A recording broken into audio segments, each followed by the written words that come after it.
read this question and it kind of dumbfounded me. Is essentially if it's an old vapor barrier, it's not just vapor barrier, it's just plastic. So installing a vapor barrier essentially is, no, you cannot install a new one over an old one. You wouldn't want to do that.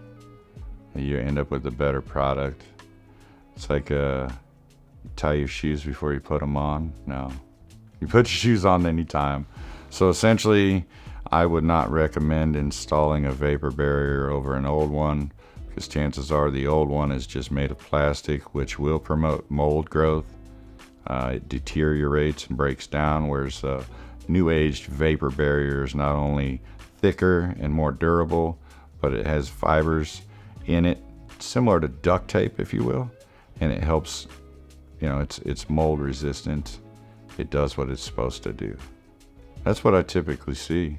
Really? Yeah, I'm looking at an older home that's got an addition that has a crawl space, and said crawl space is draped with plastic, and said plastic is not only just filthy dirty, but it's breaking down. It's not meant for that purpose. Where somebody has made it for that purpose, it doesn't work. And then, vapor barriers are important in crawl spaces for the simple explanation of, if you have a crawl space and you have a furnace and that furnace comes on, 60% of that air that you breathe upstairs in your bedroom while you're sleeping or your kids are sleeping is coming from that crawl space. Keeping a healthy crawl space is overall better for your health. So at the end of the day, what's your health worth? It's not as labor intensive as installing new.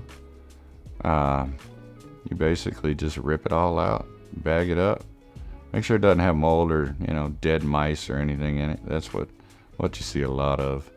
But usually, especially if the addition is older and the crawl space has been uncompromised for a long time, that plastic starts to deteriorate because it was never meant for that, and you'll end up with rips and tears, and it'll literally crack if there's such plastic cracking.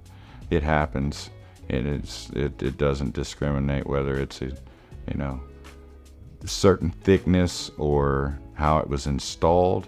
It was never intended for that purpose. There's a process.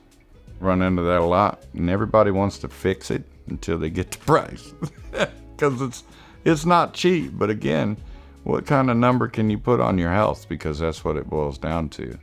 Crawl spaces are prone to not just insects, but they are a natural attraction for water, mold. And where you have mold, you have health issues. And when that furnace kicks on and you can smell the crawl space, you probably should call somebody.